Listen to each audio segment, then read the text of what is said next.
கிறிஸ்துவில் அன்பானவர்களே, ஆண்டவரும் இரட்சகருமான இயேசு கிறிஸ்துவின் விலையேறப்பெற்ற நாமத்திலே நான் உங்களை வாழ்த்துகிறேன். கர்த்தர் உங்களை ஆசீர்வதிப்பார். இன்றைய அனுதின உணவிற்காக கர்த்தர் நமக்கு கொடுக்கிற வார்த்தை எபிரேயர் 10ஆம் அதிகாரம் 36வது வசனம். நீங்கள் தேவனுடைய சித்தத்தின்படி செய்து வாக்குத்தத்தம் பண்ணப்பட்டதை பெறும்படிக்கு பொறுமை உங்களுக்கு வேண்டியதாய் இருக்கிறது. அன்பானவர்களே, நாம் தேவனுடைய சித்தத்தின்படி செய்து அவர் நமக்கு வாக்குத்தத்தம் பண்ணப்பட்டதை நாம் பெறுவதற்கு கொஞ்சம் பொறுமை தேவை அப்படி என்று இந்த வசனத்தில் எழுதப்பட்டது. சில நேரங்களில் நாம் அவசரப்படுறோம். என்னன்னு, நம்ம ஆண்டவரே நீங்கள் சொன்னீங்களே, ஏன் இதை செய்ய மாட்டேங்கிறீங்க? நான் உங்களுடைய வார்த்தையின்படி தான் நான் நடக்கிறேன், வேதத்தை வாசிக்கிறேன், நீங்கள் எதெல்லாம் செய்யக்கூடாதுன்னு சொன்னீங்களோ அதெல்லாம் நான் செய்யலை, நீங்கள் எனக்கு கற்றுக் கொடுத்தபடி நான் மற்றவர்களை நேசிக்கிறவர்களாக இருக்கிறேன், ஆலயத்துக்கு ஒழுங்காக போகிறேன். இப்படி வேதம் எதை கற்றுக் கொடுத்ததோ, நீங்கள் நான் என்ன செய்ய வேண்டும் என்பது உடைய சித்தமாக இருக்கிறதோ அதை நான் செய்கிறேன், செஞ்சுட்டு தான் இருக்கிறேன். இந்த உலகத்துக்கு உண்டான காரியத்தை நான் எதுவும் செய்கிறதில்லை, உடைய சித்தத்தின்படி நான் செஞ்சிட்ருக்கிறேன். ஆனாலும் நீங்கள் வாக்குத்தத்தம் பண்ணப்பட்டதை ஏன் எனக்கு தரமாட்டேங்கிறீங்க என்று நம்ம ஆண்டவருடைய சமூகத்தில் ஒரு சலிப்பாய் நடந்து கொள்ளுகிறதை நமக்கு நாமே உணர முடியும். மற்றவர்கள் அதை பற்றி பேசுகிற போது நம்மளால் கேட்க முடியும். ஆனால் வேதம் என்ன சொல்லுதுன்னு கேட்டிங்கன்னா, கொஞ்சம் பொறுமையாக இருங்க. ஏற்ற காலத்தில் ஏற்ற காரியத்தை கர்த்தர் நமக்கு சரியான நேரத்துக்கு கொடுப்பார். ஏன்னா அவர் கொடுக்கக்கூடிய, அவர் வாக்குத்தத்தம் பண்ணினதை கொடுக்கக்கூடிய நேரம் நாம் அதை அனுபவிக்கக்கூடியவர்களாக இருக்கணும். அதை அசட்டை பண்ணுகிறவர்களாக இருக்கக்கூடாது. அது நமக்கு இரண்டாம் பட்சமாக இருந்துடக்கூடாது. அதுதான் நம்முடைய வாழ்க்கையின் முதல் ஆதாரமாக இருக்கணும். அந்த நேரத்தில் தான் கர்த்தர் நமக்கு கொடுப்பார். ஒரு உதாரணம் சொல்கிறேன் பாருங்கள். நான் உதாரணம்னு சொல்கிறத விட ஒரு சாட்சி. நான் லாரியெல்லாம் சொந்தமாக வச்சுருந்தேன். நான் டிரைவராக ஓடி லாரிகள் சொந்தமாக வச்சுருந்தேன். அப்போ என் கையில் நிறைய பணம் இருக்கும். லாரி போயிட்டு வந்த உடனே வாடகை கொடுப்பாங்க. நானும் சில நேரத்தில் வண்டி எடுத்துகிட்டு போவேன். பணம் நிறையா இருக்கும். அதை மதிக்க தெரியல எனக்கு. அந்த நேரத்தில் ஆண்டவர் எனக்கு ஒரு நல்ல ஒரு செல்வத்தையோ நல்ல ஒரு ஐஸ்வர்யத்தையோ கொடுத்துருந்தாருன்னா நான் என்ன பண்ணியிருப்பேன்னு கேட்டிங்கன்னா, அந்த பணத்தையும் இந்த லாரியில் வந்த பணம் எப்படி நாம் செலவு பண்ணுவோம்னா அது மாதிரி தான் பண்ணியிருப்பேன்.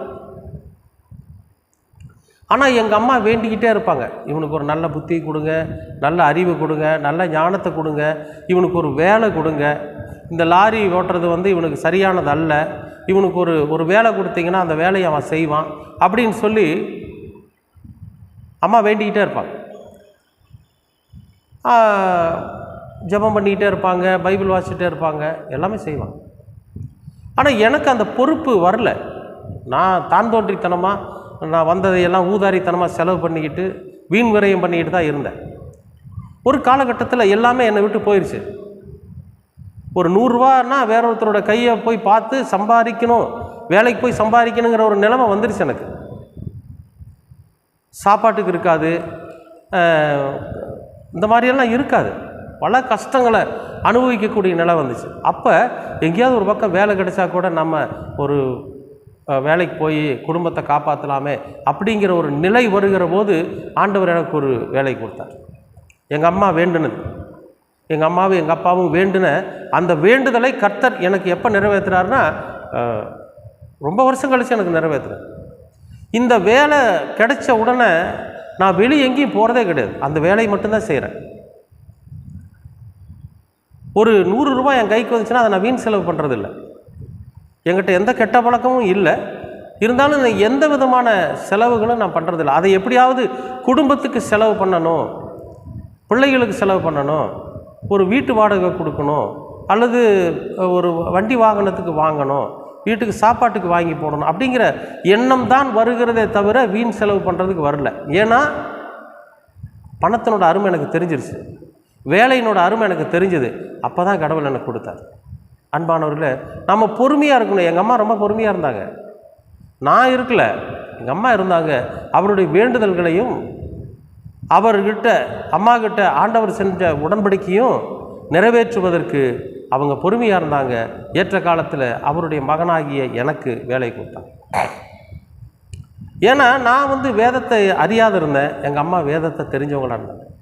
அன்பானவர்களே, இன்றைக்கு நான் என்ன சொல்கிறேன்னா, இந்த வேதத்தை அறிந்திருக்கிற நாம் ஆண்டவர் நமக்கு உடன்படிக்கை செய்திருக்கிறபடி வாக்குத்தத்தம் செய்திருக்கிறதை நிறைவேற்றுவதற்கு நாம் ஏற்ற காலத்தில் கண்டிப்பாக அதை செய்வார். கொஞ்சம் பொறுமையாக இருக்கும், அவசரப்படக்கூடாது. எந்த போங்க எப்போ பார்த்தாலும் எனக்கு இப்படியே நடக்குது அப்படிங்கிற அந்த மனச்சோர்வு வந்துடக்கூடாது. தைரியமாக இருங்க. நிச்சயமாகவே ஆண்டவர் வாக்குத்தத்தம் பண்ணுனா அந்த வாக்குத்தத்தத்தை ஏற்ற காலத்தில் நமக்கு பிரயோஜனமாக இருக்கும்படி செய்வார். அதுதான் முக்கியம். நம்ம வீண் விரயம் பண்ணி அவர் கொடுக்குற அந்த ஆசீர்வாதத்தை, அவர் நமக்கு வாக்குத்தத்தம் பண்ணினதை கொடுப்பதை நாம் உதாசீனப்படுத்திடாதபடிக்கு அதுதான் நம்ம வாழ்க்கையில் மிக முக்கியமான ஒரு பங்கு வகிக்கிறதா இருக்கும்படியாய் கர்த்தர் கொடுப்பார். பொறுமையாக இருங்க. நிச்சயமாகவே அவர் வாக்குத்தத்தம் பண்ணினதை கர்த்தர் கண்டிப்பாக ஏற்ற காலத்தில் கொடுப்பார். நாம் அவருடைய சித்தத்தின்படி நடக்கிறப்போ, கர்த்தருடைய சித்தத்தின்படி நான் எல்லாத்தையும் விட்டுட்டேன், உலக காரியங்கள் எல்லாத்தையும் விட்டுட்டு கடவுளுக்குள்ளே வந்துட்டேன், அதனால் எனக்கு செய்யுங்கன்னு ஆண்டவர்கிட்ட கேட்குறப்போ, கடவுளுடைய வார்த்தையின்படி அவருடைய சித்தத்தின்படி நாம் நடக்கிறப்போ ஏற்ற காலத்தில் அவர் வாக்குத்தத்தம் பண்ணினதை நிச்சயமாக கொடுப்பார். ஒருவேளை உங்களோட வாழ்க்கையில் கர்த்தர் ஒரு வாக்குத்தத்தம் பண்ணியிருப்பாரே, ஆனால் அவசரப்படாதீங்க, பொறுமையாக இருங்க. ஏற்ற காலத்தில் அது உங்களுக்கு பிரயோஜனமாகும்படி நிச்சயமாகவே கர்த்தர் அதை நிறைவேற்றி தருவார். கர்த்தர் உங்களை ஆசீர்வதிப்பார்.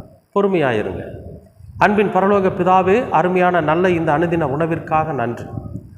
நாங்கள் அவசரப்பட்டு நீர் வாக்குத்தத்தம் பண்ணினதை எங்களுடைய வாழ்க்கையிலே நீர் நிறைவேற்றவில்லை என்று நாங்கள் தூஷணமான வார்த்தைகளை பேசிவிடாதபடிக்கு உம்முடைய சித்தத்தின்படி நடந்து நீர் வாக்குத்தத்தம் பண்ணினதை ஏற்ற காலத்தில் எங்களுக்கு பிரயோஜனமாக இருக்கும்படி செய்வீர் என்கிற அந்த விசுவாசத்தோடு நம்பிக்கையோடு நாங்கள் பொறுமையோடு காத்திருக்க நீர் எங்களுக்கு கிருபை தாரும், பொறுமையை தாரும், ஞானத்தை தாரும். ஆண்டவரே, நீர் எங்களுக்கு ஏற்ற காலத்தில் தருவீர் என்கிற அந்த உயர்ந்த எண்ணத்தோடு நாங்கள் இருக்க நீர் எங்களுக்கு தயவு பாராட்டும். சோதனைகளையும் வேதனைகளையும் சகித்து கொண்டாலும் கர்த்தர் ஏற்ற காலத்தில் நன்மையை கட்டளையிடுவார் என்கிற அந்த நம்பிக்கையோடு நாங்கள் ஜீவிக்க நீர் கிருபை பாராட்டும். எல்லாவற்றையும் உமது திருக்குமரனாம் இயேசு கிறிஸ்துவின் வழியாக கேட்கிறோம் நல்ல பிதாவே. ஆமேன், ஆமேன்.